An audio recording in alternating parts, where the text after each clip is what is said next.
Good morning बच्चों।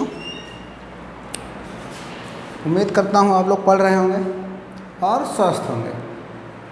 आज आपके लिए मैं क्लास 12th एनसीईआरटी चैप्टर 5 या बायोलॉजी चैप्टर 6 का बहुत important topic continuity and differentiability लेके आया हूँ। कॉन्टिन्यूटी क्लास 11th में आप लोगों ने पढ़ा था limit and differentiability. Limit and derivative पढ़ा था।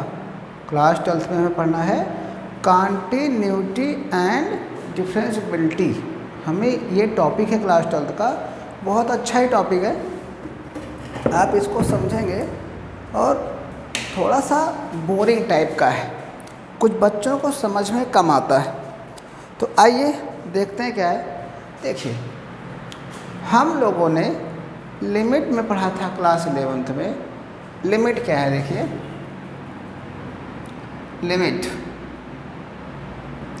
लिमिट जो होता है, यदि हम LHL और RHL, LHL क्या होता है? लेफ्ट हैंड लिमिट, या लेफ्ट हैंड लिमिट इक्वल हो जाए किसके? राइट हैंड लिमिट के, तो उसे हम लिमिट कहते हैं। मतलब लेफ्ट हैंड लिमिट और right hand limit. Left hand limit का क्या फॉर्मूला था? Limit x tends to c minus of fx बराबर limit h tends to 0 f c minus h। ये LHL का फॉर्मूला था। ऐसे ही राइट हैंड लिमिट का क्या फॉर्मूला था? Limit x tends to c plus of fx बराबर limit h tends to 0 f c plus h। ध्यान दीजिएगा, यहाँ c क्या है? एनी कांस्टेंट रियल नंबर है, जहाँ c कुछ भी हो सकता है रियल नंबर का। क्लास 11th में हम लोगों ने लिमिट में क्या पढ़ा था? LHL और RHL पढ़ा था। यदि कोई फंक्शन गिवन होता था, उसका LHL और RHL इक्वल हो जाता था, तो उस कंडीशन पे ये क्या क्वेश्चंस हो जाते थे आपके? ये क्वेश्चन जो आपका होता था वो लिमिट कहलाता था। लेकिन अगर ये बात किया जाए कॉन्टिन्यूटी की, अगर कॉन्टिन्यूटी की बात की जाए तो कॉन्टिन्यूटी क्या कहता है? कॉन्टिन्यूटी क्या कहता है? कहता है यदि fx और LHL और RHL इक्वल हो जाए, मतलब वह फंक्शन जिस पे डिफाइंड है, मतलब अगर हमें x टेंड्स टू 0 पे, किस पे चेक करना है? x टेंड्स टू 0 पे, तो यही वैल्यू एक बार फंक्शन में पुट करो, जो वैल्यू आएगी। एक बार यही वैल्यू LHL के फॉर्मूला पे पुट करो, और यही वैल्यू RHL के फॉर्मूला पे पुट करो। तीनों इक्वल आ जाए तो उस कंडीशन पे कॉन्टिन्यूटी कहलाता है। लिमिट क्या था? LHL और RHL इक्वल होता था। कॉन्टिन्यूटी में fx इक्वल होता है, LHL इक्वल होता है और RHL इक्वल होता है। अगर ये तीनों इक्वल हो गए तब तो ये कॉन्टिन्यूटी कहलाता है, नहीं तो नहीं कहलाएगा। और यदि किसी क्वेश्चन में कन्फ्यूज़न हो और उस फंक्शन का डायग्राम बना दो, ग्राफ पे रिप्रेजेंट कर दो। यदि किसी फंक्शन को ग्राफ में यदि रिप्रेजेंट कर रहे हो, उस ग्राफ को यदि आप बिना पेन उठाए बना दिए तो वो कॉन्टिन्यूटी कहलाता है। जैसे दो फंक्शन में एग्जाम्पल के लिए आपके लिए लेता हूँ। देखिए ये फॉर्मूला है कॉन्टिन्यूटी के लिए, ये होना ज़रूरी है। एल और लिमिट के लिए LHL और RHL इक्वल होना ज़रूरी है। यदि इक्वल है तब लिमिट है। और एक चीज़ बता दूँ, कॉन्टिन्यूटी के लिए बिना पेन उठाए यदि आपका ग्राफ कंप्लीट हो जाता है तो कॉन्टिन्यूटी कहलाता है, लेकिन लिमिट में ऐसा कुछ नहीं है। आप पेन उठा भी सकते हो और नहीं उठा सकते हो, लेकिन क्लास 12th में कॉन्टिन्यूटी है तो हम कॉन्टिन्यूटी की बात करेंगे। तो देखिए नोट कर लीजिएगा। हाँ एक चीज़ और, हम लोगों ने क्लास 11th में एक फॉर्मूला और पढ़ा था derivative, first principle method. First principle method. देखिए हम लोगों ने जब फर्स्ट प्रिंसिपल मेथड पढ़ा था तो क्या मिला था हमको, हमें वहाँ दो फॉर्मूला मिला था, एक left hand limit first principle method और right hand limit first principle method. यदि दोनों इक्वल हो जाते थे तो डेरिवेटिव हो जाता था। मतलब क्लास 12th में इसका दो क्वेश्चन पे यूज़ है। NCERT में दो क्वेश्चन का है, 5.2 का सबसे लास्ट क्वेश्चन, सबसे लास्ट जो दो क्वेश्चन है उसमें आपका फर्स्ट प्रिंसिपल मेथड से सॉल्व होगा। कैसे होगा आइए देखते हैं। फर्स्ट प्रिंसिपल मेथड का फॉर्मूला था, अगर मैं लेफ्ट हैंड लिमिट की बात करूं तो हमारा फॉर्मूला था f' इक्वल टू था लिमिट h टेंड्स टू 0। अगर लेफ्ट हैंड लिमिट है तो f x minus h minus fx upon minus h, ठीक है। और right hand limit f' equal to limit h tends to 0 f x plus h minus fx upon h। अरे x minus h लिख लो आप, यहाँ x plus h कर लो आप। यदि आप क्वेश्चन क्या था आपको याद थोड़ा सा रखना होगा। क्वेश्चन पूछे कैसे, लगाएंगे कैसे, कहेगा ना ही कॉन्टिन्यूटी है ना ही डिफरेंशियबिलिटी है, ना ही कॉन्टिन्यूटी है और ना ही डिफरेंशियबिलिटी है के लिए हम फर्स्ट ऑर्डर डेरिवेटिव से चेक करेंगे LHL और RHL। यदि दोनों इक्वल आ गए तब तो डिफरेंशियबिलिटी है, यदि दोनों इक्वल नहीं आए तो सीधे कहेंगे ना ही कॉन्टिन्यूटी है ना ही डिफरेंशियबिलिटी है। याद रखिएगा फर्स्ट ऑर्डर डेरिवेटिव में जब दोनों पूछे ना ही कॉन्टिन्यूटी है ना ही डिफरेंशियबिलिटी है के लिए फर्स्ट ऑर्डर प्रिंसिपल मेथड से हम क्वेश्चन को सॉल्व करेंगे। और ये फॉर्मूला क्लास 11th का है, जिससे हमने कई क्वेश्चन को सॉल्व किया गया है। जैसे साइन x को हम लोगों ने सॉल्व किया है, fx बराबर अगर साइन x है तो फर्स्ट प्रिंसिपल मेथड से हमने सॉल्व करके या इसका डिफरेंशिएशन निकाले थे, साइन x का क्या हो जाएगा cos x। और ये आया कहाँ से, फर्स्ट प्रिंसिपल मेथड से सॉल्व करके। तो जितने भी डेरिवेटिव के फॉर्मूलाज हैं वो किसके मेथड से सॉल्व किया गया है, फर्स्ट प्रिंसिपल मेथड सॉल्व किया गया है। मतलब जितना फार्मूला हमारे पास आया हुआ है वो फर्स्ट प्रिंसिपल मेथड ने ही हमको वो फार्मूला दिया है, इसलिए मोस्ट इम्पॉर्टेंट टॉपिक है। तो इसकी बात नहीं करते हैं, जब क्वेश्चन आएगा तो मैं करा दूंगा। मैं बता रहा था कॉन्टिन्यूटी ग्राफ अगर बिना पेन उठाए बना दिए तो कॉन्टिन्यूटी है, नहीं तो नहीं है। जैसे दो फंक्शन लेते हैं, नोट करिएगा, बहुत इंपॉर्टेंट चीज़ है, फॉर्मूला जरूर नोट कीजिएगा। LHL का क्या फॉर्मूला होता है, RHL का क्या फॉर्मूला होता है। C मतलब जैसे ये फंक्शन 0 पे डिफाइंड है तो जहाँ जहाँ C है वहाँ 0 कर देंगे, जहाँ 1 है अगर मैं 1 की बात करूँगा तो जहाँ C है वहाँ क्या पुट कर दूँगा, 1 पुट कर दूँगा। चलिए दो फंक्शन लेते हैं और दिखाते हैं कि कंटिन्यूटी है कि नहीं, जैसे पहला क्वेश्चन। और हाँ, कंटिन्यूटी की तीन चीज़, चलिए देखिए।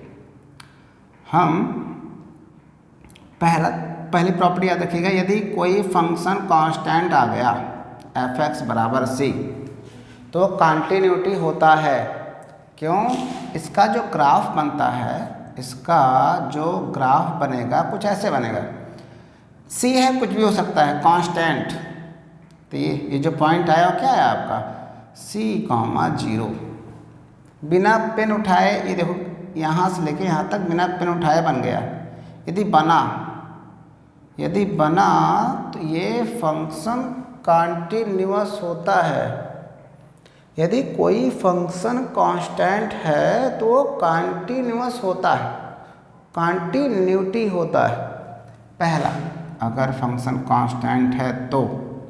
दूसरा, अगर फंक्शन f(x) बराबर mod x दे दे, mod x या x दे दे। x को हम क्या कहते हैं? Linear equation. जिस वेरिएबल की पावर 1 हो जाए या जिस चर की घात 1 हो उसे हम क्या कहते हैं? रैखिक। ये स्ट्रेट लाइन बनेगा, इसका ग्राफ कुछ वैसे बनेगा, स्ट्रेट लाइन कुछ ऐसा। क्लास 9th में सिखाया जाता है, x dash y dash graph put करना आना चाहिए आपको। इसका ग्राफ कुछ स्ट्रेट लाइन टाइप का होता है। स्ट्रेट लाइन टाइप का जो ओरिजिन से होकर जाता है, स्ट्रेट लाइन का जो इक्वेशन होता है y = mx + c। Straight line सरल रेखा, क्लास 11th में आप लोगों ने पढ़ा है।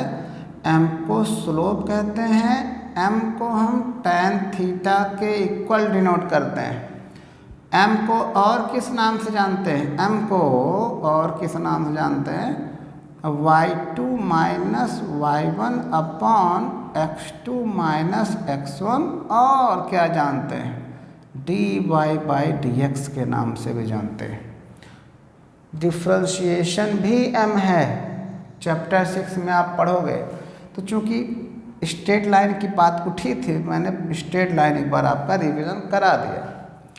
f(x) = x का ग्राफ कुछ ऐसे बनता है, और ये भी बिना पेन उठाए बना है।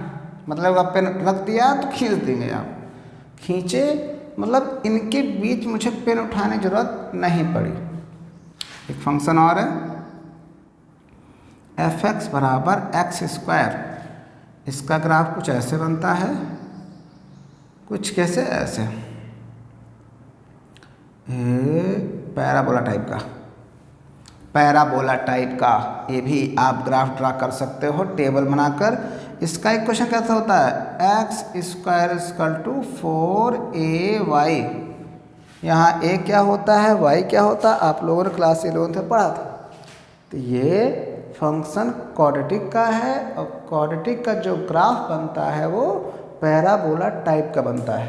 अब पैराबोला की इक्वेशन कैसे होता है? ऐसे होता है। और अगर फंक्शन ट्रिग्नोमेट्री है, ट्रिग्नोमेट्री कोई भी, साइन x और cos x कुछ भी हो, यदि ट्रिग्नोमेट्री है तो भी कंटिन्यूटी होता है। क्यों?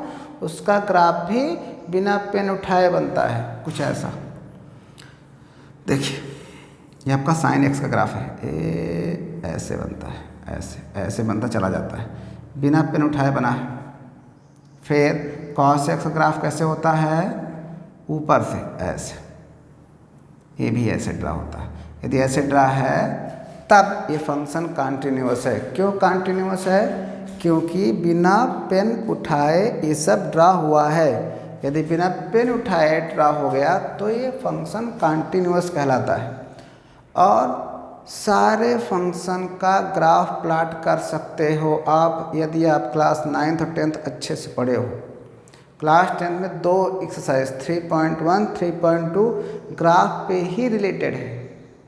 तो उम्मीद करता हूँ ग्राफ पढ़े होंगे। नहीं पढ़े होंगे तो कमेंट बॉक्स में लिखेंगे, ग्राफ बनाना सिखाऊंगा। चलो, वैसे मैं 2 फंक्शन ग्राफ बनाने चल रहा हूँ। जैसे f(x) बराबर मॉड एक्स, एफ एक्स को हम y लिखते हैं तो y equal to mod x. इसका जो ग्राफ बनता है पहले टेबल बनेगा, टेबल ऐसे बनेगा, यहाँ x यहाँ y। जब 0 लेंगे तो 0 मिलेगा, 1 लेंगे तो 1 मिलेगा, -1 पे 1 क्योंकि मॉड है, 2 -2 पे भी 2 मिलेगा। तो देखिए ग्राफ बना रहा हूँ उसका, ध्यान से देखिएगा, क्योंकि सबसे बड़ी संख्या 2 है तो 2 ही, 1 2 1 2 1 2 1 2। जब x 0 तो y 0, यहीं 0 0 मिलेगा। फिर 1 1, जब x 1 था y 1 था, तो 1 के सामने y के सामने कुछ ये बनेगा, ठीक, बिल्कुल। फिर जब x मान -1 था तो 1 मिला, तो इनके और इनके बीच कुछ ऐसा, ठीक। फिर 2 2 2 यहाँ 2 यहाँ, तो इनके बीच कुछ ऐसा पड़ेगा। फिर -2 और 2, ये आपका ये पड़ेगा। तो देखिए मॉड एक्स ग्राफ बिना पेन उठाए कैसे बन रहा है। इन पॉइंट्स को मैं मिलाने चल रहा हूँ क्योंकि ये पॉइंट भरे हुए हैं, अगर खाली होते तो ना बनता। देखिए मॉड एक्स का ग्राफ हमने बिना पेन उठाए ड्रॉ कर दिया। यदि बिना पेन उठाए आप प्लॉट कर देते हो तो कंटिन्यूटी होती है। तो मॉड एक्स को हम कंटिन्यूटी प्रूफ बाई ग्राफ भी कर दिए और बाई लिमिट मेथड भी कर देते हैं। तो देखिए क्या होगा लिमिट मेथड। क्लास 11th में हम लोगों ने पढ़ा था कि मॉड एक्स टूटता है और सबसे पहला स्टेप ये होता है कि मॉड यूनिक फंक्शन है, यदि यूनिक है तो ये चेक करो कि ये किस पॉइंट पे 0 देगा। तो किस पॉइंट पे 0 देगा, ये 0 पे 0 देगा। तो x ग्रेटर देन इक्वल 0 पे पॉजिटिव देता है और लेस देन पे माइनस देता है। तो देखिए किस पे डिफाइंड है, 0 पे। तो हो गया एट x टेंड्स टू 0। तो फॉर fx, फॉर जब fx की बात करेंगे तो fx बराबर fx इक्वल पे देता है। तो देखिए x बड़ा है बराबर है, बराबर, तो fx बराबर पे देखते हैं। तो बराबर का मान क्या है, x बड़ा है और बराबर है, बड़ा है तो RHL, बराबर है तो fx, छोटा है तो LHL, ऐसे ही देखा जाता है।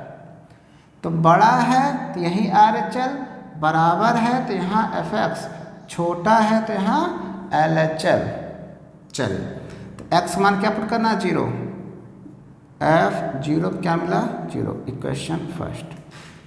फिर फॉर RHL फॉर्मूला लिख लो, limit x tends to 0 plus of fx limit h tends to 0 f0 plus h, ये फॉर्मूला हुआ। तो देखिए x का मान है 0 प्लस h। तो RHL कहाँ देखना है, तो x बड़ा है, जहाँ बड़ा होगा वहाँ RHL। तो ये x बड़ा है तो ये RHL का मान x और x का मान 0 प्लस h। तो यहाँ लिख देंगे 0 प्लस h, h का मान पुट कर दो 0, तो आया 0 प्लस 0, कितना आ गया, 0। fx मान और RHL मान सेम आया। अब LHL देख लो यहीं बगल में, फॉर LHL लिमिट वही formula 0 minus of fx limit h tends to 0 f0 minus h। फिर छोटा कहाँ मिला, छोटा देखो x छोटा है 0 से, छोटा मतलब LHL। तो माइनस था तो माइनस लगा लो, माइनस एक्स का मान क्या है 0 माइनस एच, तो जी माइनस एच का मान पुट कर दो। लिमिट एच की वैल्यू पुट करते ही लिमिट ख़त्म हो जाता है, आया आपका 0। देखो बाई ग्राफ भी मैंने बताया कि बिना पेन उठाए बना तो कॉन्टिन्यूटी है, और देखो F x L H L और आर एच एल, मतलब F x R H L और एल एच एल की वैल्यू बराबर है 0 0 0। यदि बराबर है तो ये फंक्शन कॉन्टिन्यूटी कहलाता है, और हर फंक्शन को आप L H L R H L F x निकाल सकते हैं। यदि आप तीनों वैल्यू इक्वल कर दिए तो फंक्शन कॉन्टिन्यूटी कहलाता है। तो जैसे मैंने f x equal to mod x का ग्राफ बनाया था, वैसे ही एक ऐसा बनाता हूँ जो कॉन्टिन्यूटी नहीं है। जैसे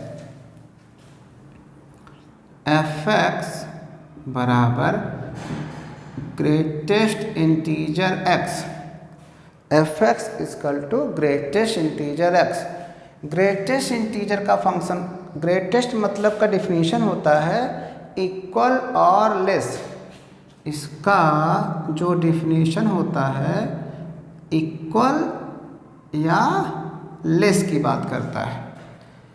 इक्वल पे इक्वल देखता है, पॉइंट पे हमेशा लेस देखा जाता है।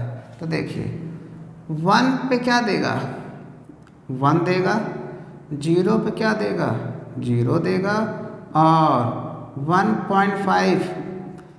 1.5 छोटा देगा तो 1.5 की वैल्यू 1, 1.9 की वैल्यू भी 1, माइनस 1.5 की वैल्यू हमेशा लेफ्ट देखोगे तो एग्जैक्ट वैल्यू -2 देता है। तो ये हुआ ग्रेटेस्ट इंटीजर का डेफिनेशन कि पॉइंट पे हमेशा छोटा देगा, एब्सोल्यूट पे हमेशा इक्वल देगा। तो देखिए इसका जो ग्राफ बनता है ऐसा बनता है। देखिए ये 0, यहाँ 0 होता है, यहाँ 1, यहाँ 2, यहाँ 3, -1 -2 ऐसा। तो देखिए 0 से 1 के बीच, ध्यान सुना, 0 से 1 के बीच, 0 से 1 के बीच, तो 0 से 0 क्लोज इंटरवल और 1 पे ओपन इंटरवल, यही होता है 0 से 1 के बीच। तो 0 से 0 पे 0 देगा, 0 पे 0, 0.5 पे 0.5 पे क्या देगा 0 देगा, 0.1 पे भी 0, 0.9 पे भी क्या देगा 0। मतलब 0 दिया ना, दिया तो गाढ़ा, और 0 से 1 के बीच में 1 पे क्या होगा नोड, जिसे हम कहते हैं खाली। 0 से 1 के बीच में 0 पे 0 देगा ही, 1 पे कुछ नहीं देगा। लेकिन 1 से 2 के बीच में 1 तो देगा, लेकिन 2 पे क्या होगा खाली। फिर 2 से 3 के बीच में 2 तो देगा, लेकिन 3 नहीं देगा, नहीं देगा तो खाली। वही 0 से 1 के बीच में 1 नहीं देगा, 1 से 2 के बीच में 2 नहीं देगा, 2 से 3 के बीच में क्यों नहीं देगा, 2 से 3 के बीच में देखो अगर 2.9 है तो क्या दे रहा है 2 दे रहा है, 2 से 2.9 नहीं तो होगा 2.9 पे क्या दे रहा है 2 दे रहा है। तो यहाँ खाली है, और खाली है तो यहाँ तो हमें पेन उठाना ही पड़ेगा। भरा है तो खींच देंगे, भरा है डॉट, अगर गाढ़ा डॉटेड है, गाढ़ा डॉटेड है तो ये खींचा जाएगा, लेकिन जो खाली है ये छूट जाएगा, और छूट जाएगा के लिए हमें पेन उठाना पड़ेगा। मतलब अगर ऐसा है फिर ऐसा है तो यहाँ से खींचे, लेकिन उठाया फिर यहाँ शुरू किया। अगर फिर खाली है तो यहाँ से यहाँ तक खींचा, फिर पेन उठाया, फिर खींचा, उठाया पेन अगर हमने पेन उठाया तो वो कॉन्टिन्यूटी नहीं कहलाता है। यही डिफरेंस है लिमिट एंड कॉन्टिन्यूटी में। लिमिट में ऐसा कुछ नहीं है, लेकिन कॉन्टिन्यूटी में आपको fx, LHL, RHL इक्वल दिखाना होगा। चलिए इसको सॉल्व कर देते हैं बाय कॉन्टिन्यूटी मेथड से। देखिए, और क्लास 11th में भी बताया गया था। चेक करते हैं 0 पे, एट x टेंड्स टू 0, क्योंकि 0 पे ही 0 देगा ये। तो देखिए fx आया आपका, यहाँ रखेंगे 0 और 0 क्या दिया 0। जब LHL रखोगे तो फॉर्मूला होता है limit x tends to 0 minus of fx limit h tends to 0 f 0 minus h। आपका हुआ limit h tends to 0 0 minus h। h is the most minimum value, तो h की वैल्यू 0.001। फिर लिमिट h टेंड्स टू 0, आप इनको घटाओगे तो minus में आएगा 0.001। चूँकि माइनस है ये -1 और कहीं यहाँ है तो हमेशा अपना लेफ्ट देखता है, तो हमेशा लेफ्ट देखेगा तो इसकी वैल्यू क्या आ जाएगी -1। ये देखिए fx का मान 0 है, LHL का मान -1 है। RHL देख लेते हैं, फॉर्मूला आप जानते हो, ऐसे आएगा 0 प्लस h। यहाँ 0 प्लस h आएगा तो h का मान पुट करेंगे 0.001। हमेशा अपना लेफ्ट देखोगे तो ये आपका 0 था, आपका 1 था। जब यहीं आएगा हमेशा लेफ्ट देखिएगा तो क्या मिलेगा 0। देखिए fx, LHL, RHL इक्वल ना होने के कारण ये फंक्शन कॉन्टिन्यूटी नहीं है। अगर कॉन्टिन्यूटी नहीं है तो लिखेंगे given function is not continuity at x tends to 0। Given function is not continuity at x tends to 0। तो ये फंक्शन कॉन्टिन्यूटी नहीं है। तो ये आपको ध्यान देना है कि चल क्या रहा है। और जैसे NCERT का सबसे इम्पॉर्टेंट क्वेश्चन 5.1 का 34 है। 5.1 का क्वेश्चन नंबर 34 है। क्या था? fx बराबर mod x minus mod x plus 1। इस फंक्शन को मैं तोड़ना सिखा दे रहा हूँ। तो देखिए ये फंक्शन डिफाइंड है 0 पे। चलिए इसके लिए मैं नेक्स्ट वीडियो बना दूंगा इम्पॉर्टेंट क्वेश्चंस में जो पेपर में आते हैं। तो ध्यान से समझिएगा, इंट्रो है। तो मिलते हैं नेक्स्ट वीडियो पे। जय हिंद।